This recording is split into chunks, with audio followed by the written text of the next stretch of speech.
cưới. Quang Bảo và Cát Tường xin được chào mừng quý vị và các bạn. Chúng ta đang cùng đến với chương trình Yêu là cưới. Thưa quý vị, cứ mỗi tuần thì chúng ta lại được gặp nhau trong khung giờ quen thuộc. Và tại chương trình Yêu là cưới, chúng ta sẽ được nghe những câu chuyện tình yêu của những cặp đôi mà họ sắp sửa tiến đến hôn nhân. Họ đã hiểu nhau thật sự chưa? Họ đã quyết tâm đi với nhau một đoạn đường dài hay chưa? Những câu chuyện rất thú vị, đầy tình cảm. Và ngày hôm nay chúng ta sẽ gặp gỡ hai cặp đôi. Bây giờ xin mời quý vị chúng ta cùng bắt đầu đến với chương trình. Anh đi, em đi hết đây rồi, đây không có chỗ nào bán bánh kem. Nguyên cái Phú Quốc này không có rau bán bánh kem đó em. Nên thôi khỏi bánh kem đi. Tối ra anh mua hải sản về cho em ăn. Và ngay bây giờ chúng ta sẽ cùng nhau gặp gỡ cặp đôi đầu tiên của ngày hôm nay. Xin mời. Rồi, mời hai em ngồi.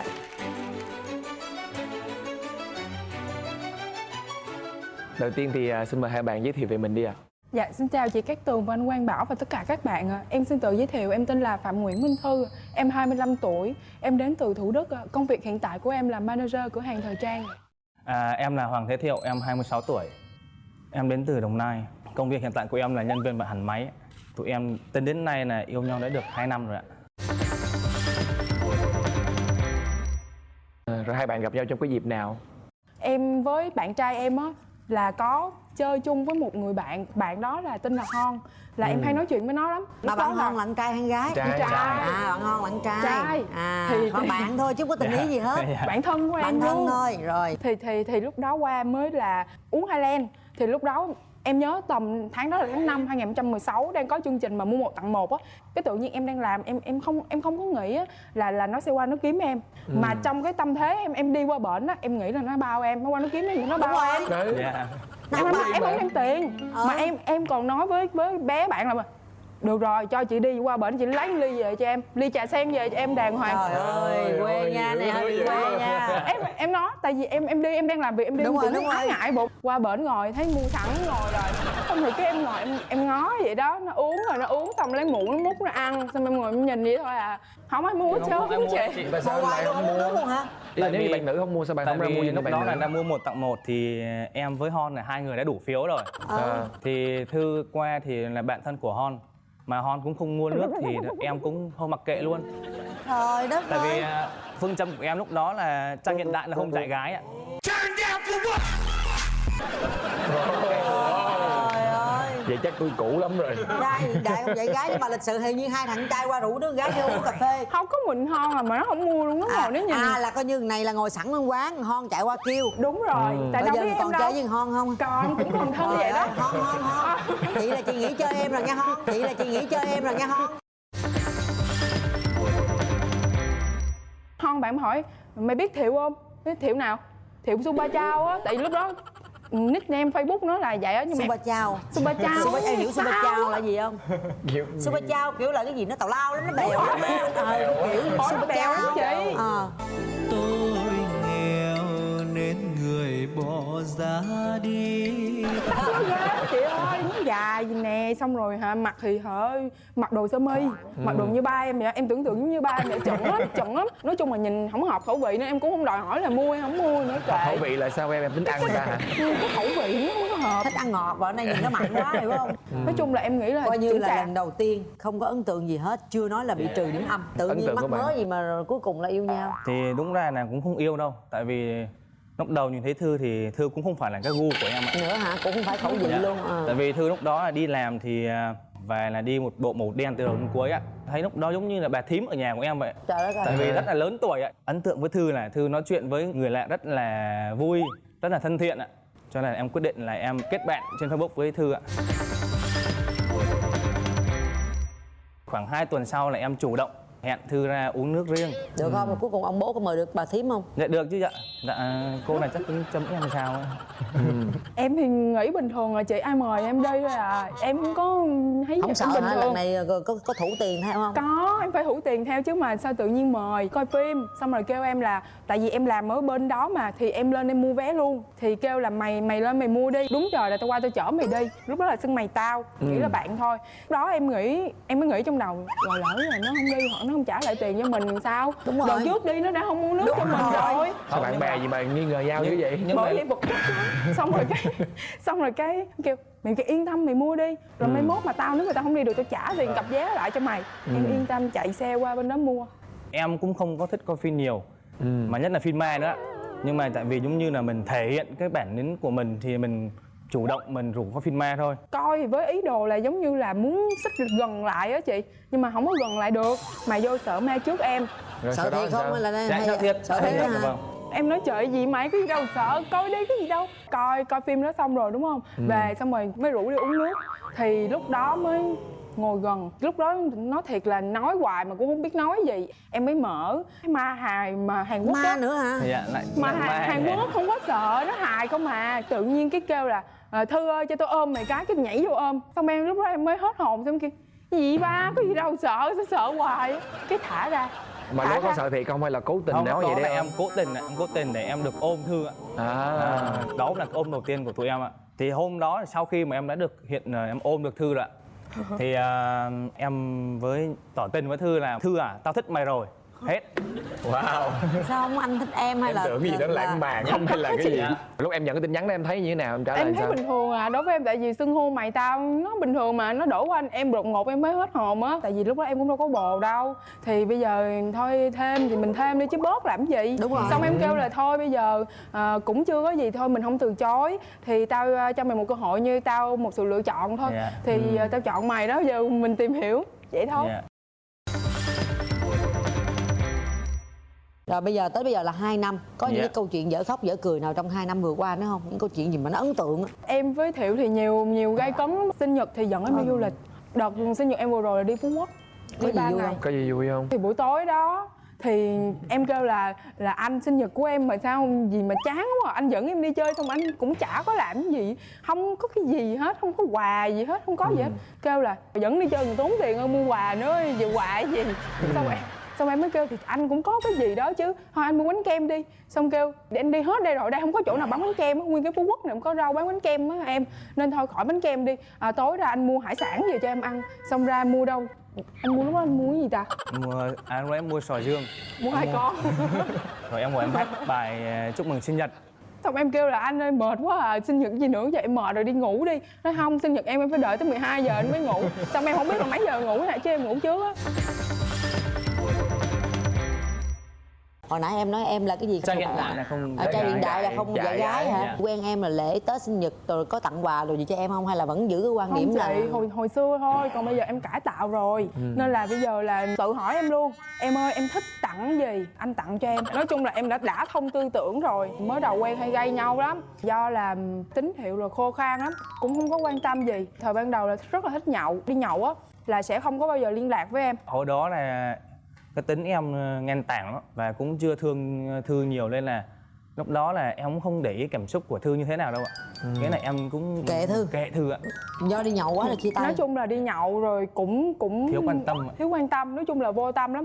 Thì em cũng có góp ý, ở gần nhà tụi em có cái công viên mà em nói anh ơi có cái cây kế bên đó là nó ngồi nó nghe hết, chắc biết hết, ruột ra làm sao em đem ra em nói anh là anh ơi anh phải vậy đó, anh cũng phải nghĩ là quen nhau rồi thì anh phải như thế nào đó, còn không thì ngày đầu tiên anh đừng có nói anh thích em. Thôi được rồi, anh đi nhậu anh sẽ nói cho em biết, mà nói thôi nha chứ không phải là xin em nói nha, nói cho em biết thôi đó.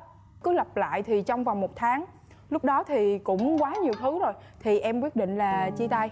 Thì lúc đó chia tay thì Em bảo vậy thôi, chia tay đi. Rồi không có níu kéo gì hết trơn vậy? Không níu kéo gì. Rồi sau đó ai tìm cách quay lại?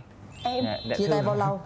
Khoảng 1 tháng ha, 1 tháng sau. cái thời điểm đó là chuẩn bị chiếu cái phim Light Out, cái phim tắt đèn, phim ma mà em thích. Xong cái em suy nghĩ mình nhắn tin lần, nhắn rủ coi phim á, cho mình một cơ hội một lần luôn. Là nếu như á, mà người ta có hồi tâm chuyển ý á, người ta quay lại á, thì quen, còn không thôi đừng nuôi hy vọng nữa.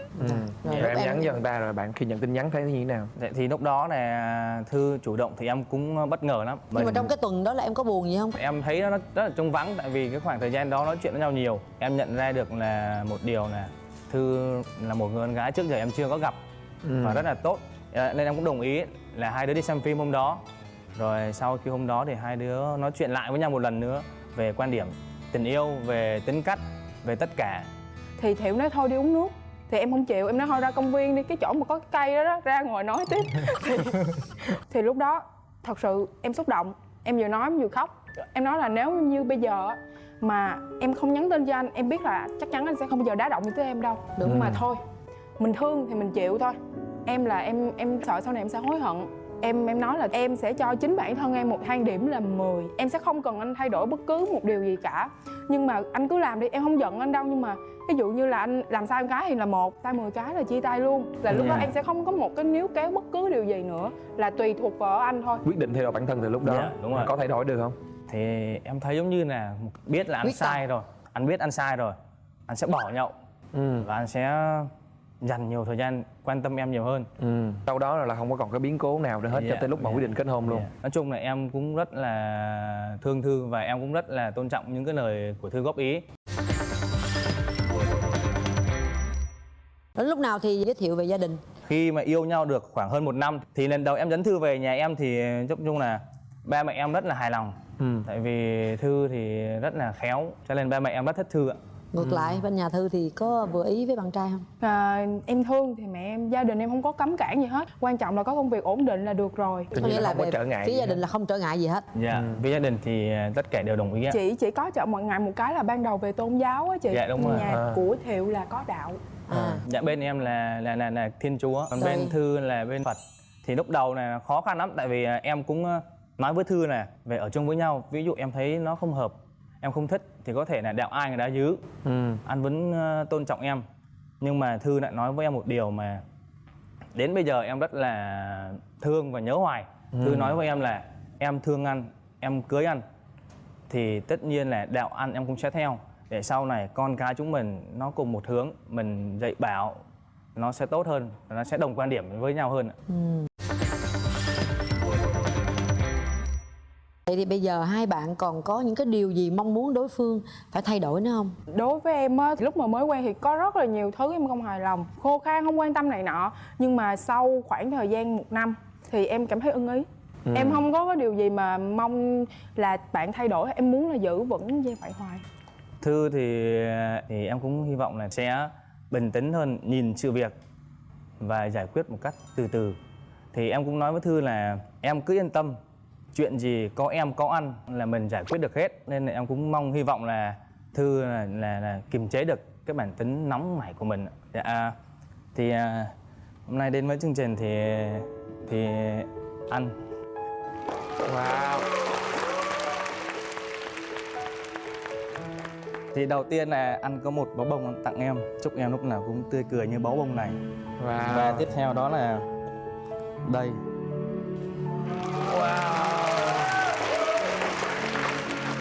Em là vợ anh nhé. Anh nghĩ không? Cảm ơn em. Và từ bây giờ đây là có hiệu lực đến suốt cuộc đời của em. Cảm xúc của Thư bây giờ như thế nào? Nói chung là em cũng hơi bất ngờ. Tại vì em cũng không nghĩ là như vậy. Tại vì theo cái tính này thì nó không có như vậy. Tại vì trước giờ em chưa có làm được điều gì mà lớn như thế này ạ. Có nghĩa đây là món quà mà em làm được từ trước giờ mà thấy Thư hạnh phúc nhất ạ. Chỉ hy vọng rằng hai bạn sẽ tiếp tục vun đắp cho cái tình yêu của mình, chờ đợi một cái ngày cưới thật là ý nghĩa, hạnh phúc. Rồi, chúc mừng hai em rất là nhiều. Cảm ơn anh. Đến với vòng xoay may mắn lần này thì các bạn sẽ có cơ hội để mà nhận về cho mình những phần quà như sau. Đầu tiên đó chính là một combo váy cưới cao cấp trị giá 15 triệu đồng đến từ Linh Nga Bridal. Chúng tôi còn có một suất chụp ảnh cưới trọn gói đến từ Allen cũng trị giá 15 triệu đồng. Chúng tôi còn có The Symbol, một bộ thiệp cưới trọn gói trị giá 5 triệu đồng.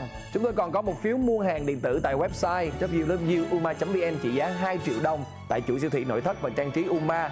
Chất lượng thiết kế Thụy Điển dành cho ngôi nhà Việt với phương châm biến ngôi nhà thành tổ ấm trị giá 2 triệu đồng. Một voucher quà tặng trị giá 2 triệu đồng đến từ Moment Baby Casting. Một cặp vé xem phim Hạ Cuối Tình Đầu tại cụm rạp Cinebox dành cho hai bạn. Và ngoài ra đó chính là 2 bình sữa thần thánh của chương trình Yêu Là Cưới. Rồi. Và các bạn sẽ nhận về cho mình một phần quà. Đó chính là một suất nhập ảnh cưới trị giá 15 triệu đồng. Xin chúc mừng hai bạn. Thôi, chúc mừng hai bạn. Cảm ơn hai bạn rất nhiều và chúc hai bạn sẽ luôn luôn hạnh phúc nhé. Chuyện biến thái của Bình thì chắc có nhiêu đó thôi. Còn em thì em thấy em cũng ngoan hiền dịu dàng. Không, anh nghĩ là em cũng phải biến thái hơn để chấp nhận mấy cái gì đó. Còn ngay bây giờ chúng ta sẽ cùng nhau gặp gỡ cặp đôi thứ hai của ngày hôm nay. Xin mời. Wow, áo đôi. Mời hai em. Rồi, hai em giới thiệu cho mình đi. Dạ em xin chào chị Cát Tường, anh Quang Bảo. Em tên là Thanh Bình, hiện nay 26 tuổi, đang làm nhân viên kinh doanh tại Phú Yên ạ. Em là Thùy Dung và là dược sĩ. Hiện tại thì em đang làm việc ở thành phố Hồ Chí Minh. Em thì quê ở Phú Yên nên là tụi em yêu xa gần 1 năm rồi. Rồi 1 năm rồi gặp nhau được mấy lần? Tụi em thì gặp nhau rất là ít, chủ yếu là qua những cái chuyến từ thiện của hai đứa. Một đứa thì từ Sài Gòn về, còn một đứa thì tổ chức ở Phú Yên ạ. Thương quá ha, yêu xa gặp nhau có mấy lần buồn quá. Là hai bạn là mới yêu nhau có 1 năm thôi hả? 1 năm. Dạ.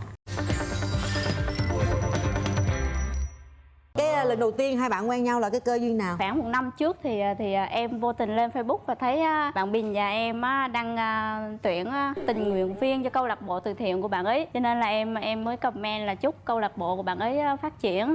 Xong rồi bạn ấy add friend xong quen nhau luôn. Rồi cái lần đầu tiên mà gặp nhau như thế nào? Dạ thì sau cái bữa mà add friend đấy thì tụi em có nói chuyện với nhau nhiều.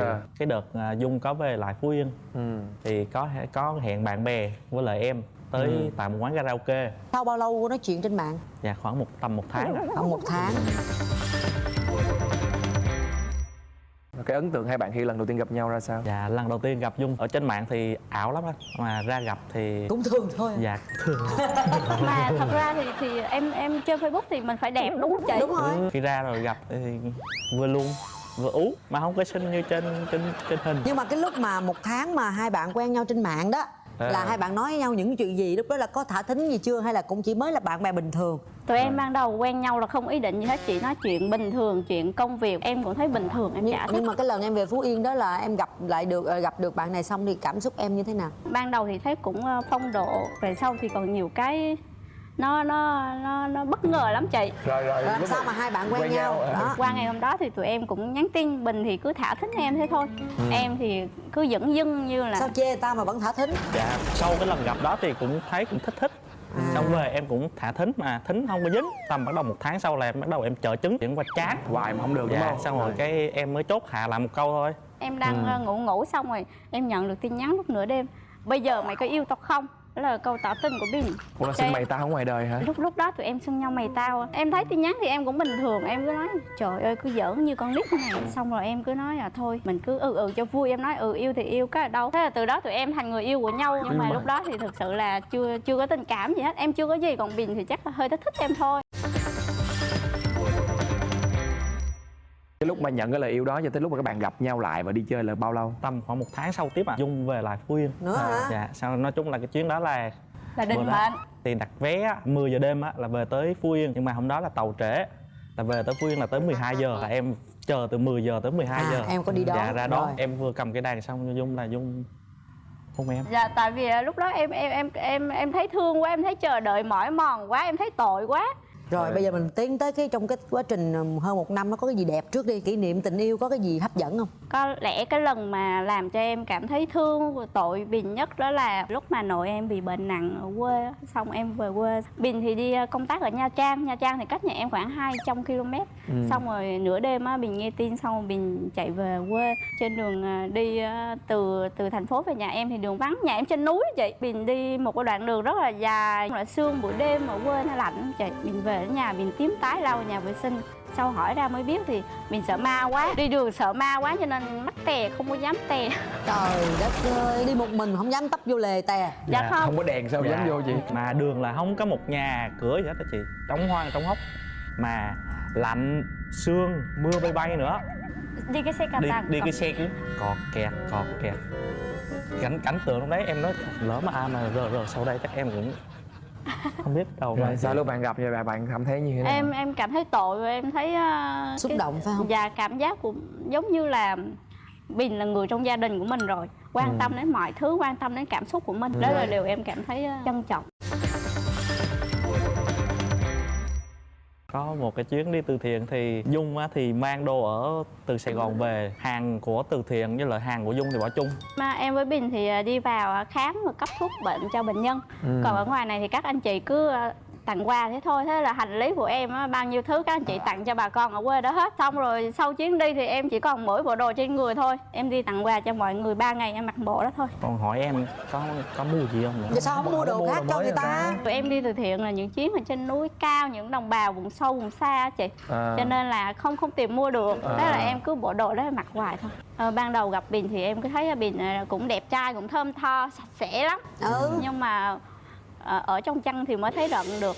Bình nó vô cùng lười tắm kinh khủng khiếp. Bao lâu tắm lần? Nhờ vậy mà em 3 ngày không thay bộ đồ ta vẫn thấy bình thường. Đúng rồi. Nhưng mà lúc nào ra đường cũng phải là bảnh bao coi thử là phải xịt nước hoa là thơm tho, coi thử mình có đẹp đẽ chưa, nhưng mà thật ra không biết là có sạch hay không. Có nghĩa là cái đó tới giờ này vẫn chưa có cải thiện được luôn hả? Dạ, khi nào em nhắc thì tắm, còn không nhắc thì thôi. Không có em thì Thường thì ví dụ như cái thời gian lâu nhất bạn không tắm là bao lâu? Cái gì? Cái gì? Quan bị sợ nước hay sao? Dạ ở quê anh lạnh lắm. 3 ngày không tắm hả? 3 ngày không tắm là còn lâu. Lâu. Dạ. Lâu sau xịt nước hoa lên thơm. Trời ơi. Dạ. Em biết bạn ấy có bí kíp đó là nước hoa và lăn khử mùi. Nhưng mà cái đó thì cũng chỉ mới là ở dơ thôi. Bình biến thái thì vô số tội. Đâu Bạn ấy biến thái thì... một lần bạn ấy đọc ở trên báo mạng có bài viết về cái tác dụng của cái mùi xì hơi, đó là ngừa được rất là nhiều bệnh. Xong rồi bạn ấy cứ mỗi lần mà xì hơi xong canh em không cảnh giác là bạn ấy châm lại, lấy cái gì châm mùi đó lại, xong lại ập lên người em để cho em ngửi đó chị. Nhưng mà giống như em cũng thành thói quen rồi, mỗi lần mà em thấy Bình mà nhìn ghiền rồi hả? Không. Chưa ghiền, nhưng mà kiểu như mỗi lần mà thấy Bình mà nhìn em nhìn vậy là em suy nghĩ chắc mình sắp được ngửi nữa rồi. Em ban đầu thì em thấy nó hơi quá dị xíu, nhưng mà lâu dần em nghĩ thấy cảm giác như làm một cái thứ gì đó là của mình rồi, cảm thấy thân thuộc rồi, cảm thấy thân thuộc rồi. Bởi vì thì có khi gắn bó với nhau thì những cái gì xấu nhất thì mình thấy với nhau mà mình chịu đựng được, có nghĩa là mình hòa hợp được với nhau rồi đó. Dần dần ở giờ em mà ở trong Sài Gòn mà em thấy buồn ở lâu lâu em cũng nhớ cái mùi đó phải không? Dạ đúng rồi chị. May em vô đây em định gói một cái gói để mang vô cho Dung, mà thôi nghĩ lại thì thôi bỏ đi. Thôi biến thái quá. Trời ơi. Luôn Còn gì nữa không? Còn gì nữa không? Chuyện biến thái của Bình thì chắc có nhiêu đó thôi. Còn em thì em thấy em cũng ngoan hiền dịu dàng. Không, anh nghĩ là em cũng phải biến thái đâu mới chấp nhận mấy cái chuyện đó. Em kể chuyện đó. Kể đi. Em kể đi. Vặt nhau đi chứ. Dung thì không có gì đâu chị, nhưng mà được cái là bừa bộn vô cùng luôn. Hội họp quá còn cái gì nữa. Ví dụ đi về áo quăng chỗ, mũ quăng chỗ, giày quăng chỗ, rồi nằm tẹt đấy, rồi xong em dọn. Em dọn luôn? Dạ em dọn xong mà em la, chứ không phải em dọn xong mà để không, mà la xong đó, la bên đây. Sao mà cuộc đời này có người nào hoàn hảo được? Bừa bộn đó em thấy bình thường, mình cứ nói quá lên. Ai mà chả bừa bộn, mình mệt là mình cứ vậy, đúng không chị? Trách nhiệm của Bình là bảo vệ và hỗ trợ cho em mà, đúng không Bình? Trời ơi, hai cái quăng chụp thế thôi. Nãy giờ là cũng toàn là chuyện vui tình yêu đẹp mà. không à, ha không? Biến thái một chút nhưng mà vẫn vui. Có cái biến cố nào xảy ra ghen tuông chia tay gì không giữa hai bạn? Yêu xa mà. Thì biến cố thì cũng từ cái chuyện bừa bộn. Nói chung là em đi làm là cũng mệt, về thấy cô này cũng bừa bộn quá, em la thì cũng sùng lên rồi bỏ đi. Em cũng cho đi một đoạn, kéo cái vali đi chắc cũng nặng lắm, chắc đi chắc cây số ra bến xe để đi vô Sài Gòn lại. Bình không có biết cách quan tâm người khác đó, chị. Kiểu như em đi thì kệ em thôi, khi nào em mỏi thì em quay về. Thế là em buồn chuyện gì em cứ bỏ nhà em đi thế thôi, rồi em đi uống trà sữa cà phê đó xong em về. Làm vậy hoài nó lợn, nó bị lờn rồi. Ví dụ như em làm vậy, mốt em có đi luôn, người ta cũng để cho em đi luôn, mặc dù em cứ vậy. Đi chơi nó đi chơi, còn giận người ta giận chứ. Tụi em chỉ giận nhau vài ba ngày thôi à. Rồi ai năn nỉ cái đợt đó đi vô, nếu mà là chị mà để chị đi kiểu đó, tại vì cỡ nào cỡ đi bộ xách cái vali, con gái nữa, chưa kể là nguy hiểm. Ví dụ như nó có cái sự cố gì là em ân hận cả đời. Ít nhất có chia tay, có giận nhau không được, em phải đưa người ta ra nhà ga đàng hoàng rồi đấy chứ. Sao để ta đi mình vậy được? Dạ cũng cho đi một đoạn rồi cũng ra chở đi, xong rồi em quay về thôi, chứ em cũng chả nói gì hết. Mình là có chạy theo nhưng mà chị chở em ra tới nơi rồi mình quay về thôi. Không có nói thôi anh xin lỗi gì hết. Không ngọt ngào như những người khác đâu chị. Nhưng mà em thích vậy. Cô cặp này bó tay hả? Tôi nói là có máu miếng thái mà không có tin. Rồi giới thiệu về gia đình có ý kiến gì không? Cũng về nhà mấy lần rồi, tụi em cũng định là nửa năm này thì tụi em cưới nhau. Giữa năm nay. Dạ, lấy nhau thì mình sẽ sinh sống lập nghiệp như thế nào? Em là định ở Sài Gòn luôn, nhưng mà sau một thời gian suy nghĩ thì em nghĩ cùng vợ cùng chồng có vẻ là tốt hơn. Cho nên là em quyết định về lại Phú Yên để làm việc. Cố gắng, có thể là cố gắng nhiều hơn bây giờ nữa. Tại vì mình lại phải bắt đầu lại từ đầu, nhưng mà hai đứa cũng quyết tâm. Mà từ đây đến trước cái ngày cưới là con có cái điều gì lo lắng về nhau không? Có cái điều gì mà chưa hài lòng về nhau không? Dạ thì thực chất ra thì Dung thì đã hoàn hảo với em rồi. Mong Dung là cứ những lúc mà em đi làm về thì đừng có bừa bộn để làm cho em khó chịu trong người thôi. Như vậy là em đã thấy vui rồi. Bình chưa phải là hoàn hảo đối với em đâu, nhưng mà tại vì em không hoàn hảo cho nên em chấp nhận. Em có muốn bạn Bình thay đổi điều gì không? Em nghĩ là phải quan tâm đến suy nghĩ của em nhiều hơn. Em cần một người hiểu em hơn. Ví dụ nhiều lúc em thấy công việc áp lực, mọi thứ áp lực, nhưng mà Bình cứ nói với em là không sao đâu Dung, mình còn tất cả rồi. Em mong là Bình mạnh mẽ hơn, quyết liệt hơn, lúc nào cũng suy nghĩ thấu đáo hơn một chút. Thì qua chương trình lần này thì anh cũng không có gì, có một món quà nhỏ nhỏ để gửi em. Người tuyệt vời nhất là em, chẳng ai khác ngoài em. Và lý do anh cho là em luôn luôn tuyệt vời nhất. Anh hiểu rằng anh rất may mắn khi được em ở bên cạnh. Muốn thấy nụ cười nở trên môi, hạnh phúc chỉ thế thôi là em. Em có muốn coi món quà đây không? Có. Rồi mời bạn mở ra. Dạ. Đây món quà đây là Dạ. mực khô ạ. Dạ. Lý do sao tự nhiên đem mực khô vô? Dung là rất thích ăn mực khô. Mà ở trong đây thì mỗi lần mà thèm mực khô thì Dung nói không có ai cho Dung ăn. Thì kiểu gì cũng phải có mùi mới chịu á. Dạ, có mùi mới chịu được rồi. Dạ.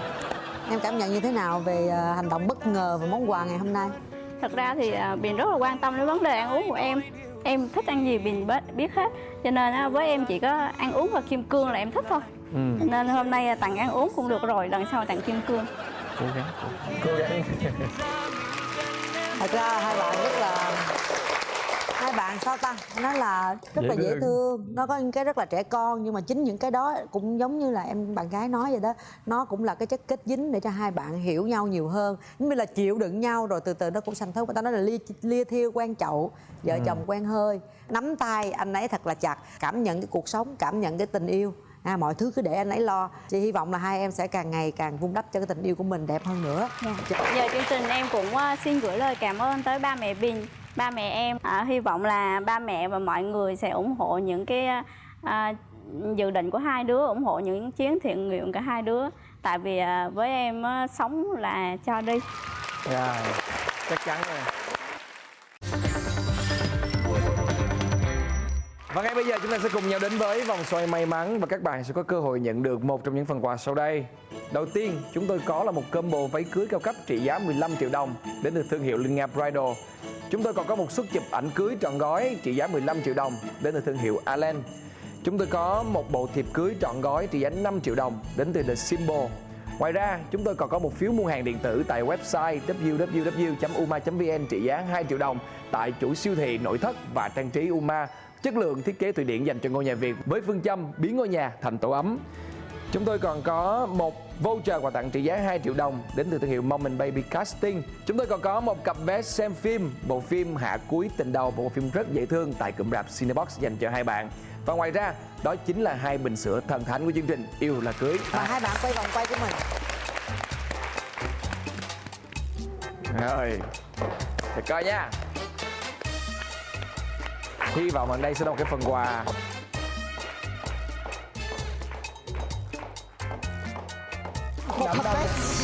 đó là một cặp vé xem phim Hạ Cuối Tình Đầu dành cho hai bạn. Chúc mừng hai bạn ạ.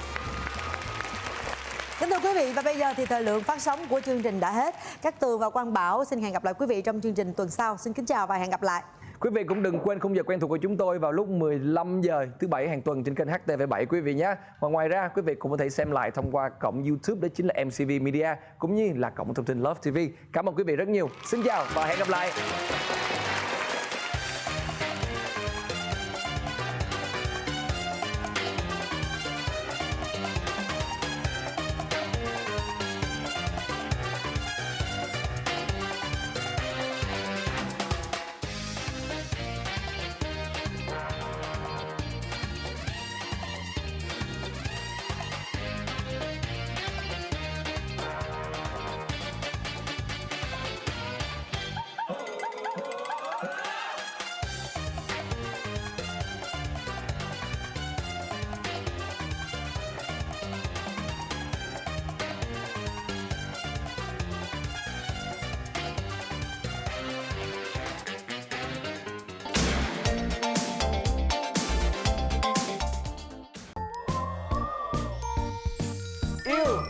cưới.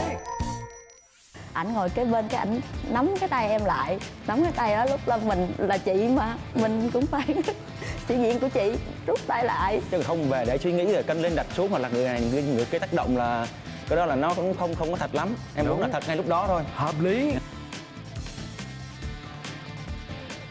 Hãy đến với Yêu là cưới vào lúc 15 giờ thứ 7 hàng tuần trên HTV7